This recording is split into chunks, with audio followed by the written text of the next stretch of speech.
Hey, how's it going, YouTube? How y'all doing today? Yesterday I was walking around taking a look at what these animals' manure look like. Yesterday I realized, well, I wasn't really walking around looking. These animals, I mean, they poop all the time, right? So they were eating dinner yesterday, and Big Boy started pooping right in front of me. And I realized that their manure is loosening up and it's turning green. So these animals, they're definitely getting some grass on them. It's making their manure change color, so that's very good, and it's also loosening up their stool a little bit, which is good because this roughage feed that I've been giving them, this 12% roughage feed that I've been giving them, has been kind of has been clumping their poop up pretty good. And so I gotta make sure these animals don't make a break for the feed barn over here, or the feed barn. Come on, Bubba, let's go, Bubba, let's go the other way. Turn around, Bubba. But yep, yesterday I was taking some time to take a look through my business plan. Because, well, okay, so every day's a new day, right? And every day I gotta take every day as a new day. Things are always changing. So I have about 5 months before the end of this year. I think right now I'm estimating that I will need to invest about $40,000 into this farm for me to get all my tax write-offs correct. For me to write all my taxes off, I need to invest about $40,000. To write about 90% of my taxes off, I'll need to invest about $40,000. Because I will be moving up a tax bracket this year from running this farm. When I sell these animals, I'm gonna make a substantial amount of money on them. And so, yep, I will need to invest about 40 grand if I'm looking to write a majority of my taxes off. So I need to get that. I need to keep that in mind. So far, I probably haven't even spent, you know, all the money that I spent spent up to now. I've already all the money combined, when I include the $7,000 check, $7,500 check that I got from the government, when I include all the money that I've spent on raising these cattle up until now, I've hardly managed to spend about $1,500. Because I got you know, that when I account for that $7,500 check, because I wouldn't have gotten that $7,500 check if I wasn't farming, right? And so I included it as income on my farm. And all the money that I spent up until now, I've only managed to spend about $1,500. And so, but yeah, but maybe so far this year, but I spent $1,500, but maybe net, net I've spent $1,500 when I include all the income that I've had. But maybe gross, maybe I've spent 5 grand. But actually, I haven't even spent 5 grand. When I think about it, when I think about the 2 tons of fertilizer and the 3 bags of hay, or the 3 bags of seed, and I haven't even spent 5 grand. Maybe I've spent $3,500. So I literally need to spend, no, excuse me, I ain't gonna say spend, I'm gonna say invest. I literally need to invest about another $35,000 to write my taxes off. And so one of my big investment strategies this year is I'm going to, when I take a line of credit, I am going to buy #1 graded animals. So I'm going to buy a higher quality animal. That will increase the expenses of my farm pretty drastically. #1 animals are going for a good bit of money right now. So I will be buying #1 animals this time around. That'll give me a good bit of a tax write-off. And then, I would think that still leaves me with about $20,000 that I need to invest into this farm to write my taxes off. So and I only got about 5 months to do this, so I'm really gonna have to get after it.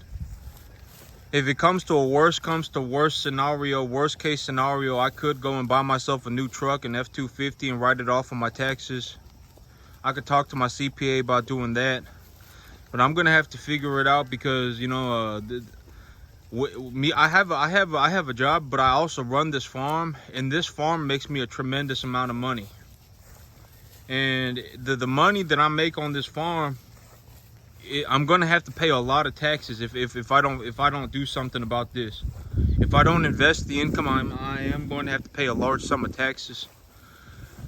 And so, yep, I got to figure something out, and I'm gonna have to. So every single year, I may, you know, I do keep enough cash in the bank to cover my debt services comfortably. You know, I have about $400,000 in loans, and I owe about $2,200 a month for that $400,000. And so I make sure that I have enough money to cover the debt service on the 400 grand. You know, yeah, maybe I pay $2,300 a month, and I got about $400,000 from the bank. And I pay about $2,300 a month for it. And yep, I keep enough money in the bank to make sure that I can pay my debt service. But I don't just I don't really see in terms of saving money. I save money through the equity of my herd. That's one of my big business plans, is to save money through the equity of my herd, because the longer I continue to do this business, as I grow my herd, as I increase the size of my herd, I increase the amount of tax write-offs that I get. And I'm also able to increase the equity value of my herd. So as I increase the size of my herd, I get more tax write-offs, and I also have a more valuable herd. My herd is worth more money. And so I don't really save money. I'm not really interested in saving money through cash. I'm more interested in saving money through the value of my herd. And right now, that's my business plan as far as I guess that's one of my longer term business plans. But I will probably, you know, I do net a substantial amount of profit on these animals. I would anticipate that I am going to that I make a substantial amount of money on these animals. I have 34 animals total, and I have 32 animals that will be going to market. So, and I need to make something like 15,000 on 15,500 or something like that on 32 animals to break even. So it's like 500. It's like 550 bucks. And yep, I would anticipate that I am going to make a significant amount of money. And when I take that money, I'm going to buy a number one graded animals. Every single year that I do this, though, well, when I take the more I understand that there is a possibility. I don't think it's going to happen until about 2025. I think that the cattle prices are going to stay pretty good until about 2025, because so if the price of corn falls pretty drastically, which I anticipate it will, if the price of corn falls pretty drastically, the price of the lower the spread between the lower weight cattle and the higher weight cattle will increase. Is usually what happens. And in this scenario where the corn price is plummeting and the cost of feed is plummeting, and the price of cattle are high, it will be difficult to lower the price of cattle, because people will be going into the market hand over fist to purchase cattle because of the dropping feed costs. The people, the big players, the feedlots will be purchasing large sums of cattle because the cost of their feed is plummeting. And so it'll be very hard to lower the cost of cattle. I anticipate that that's going to be about true until through about 2025. And so that's what I personally think.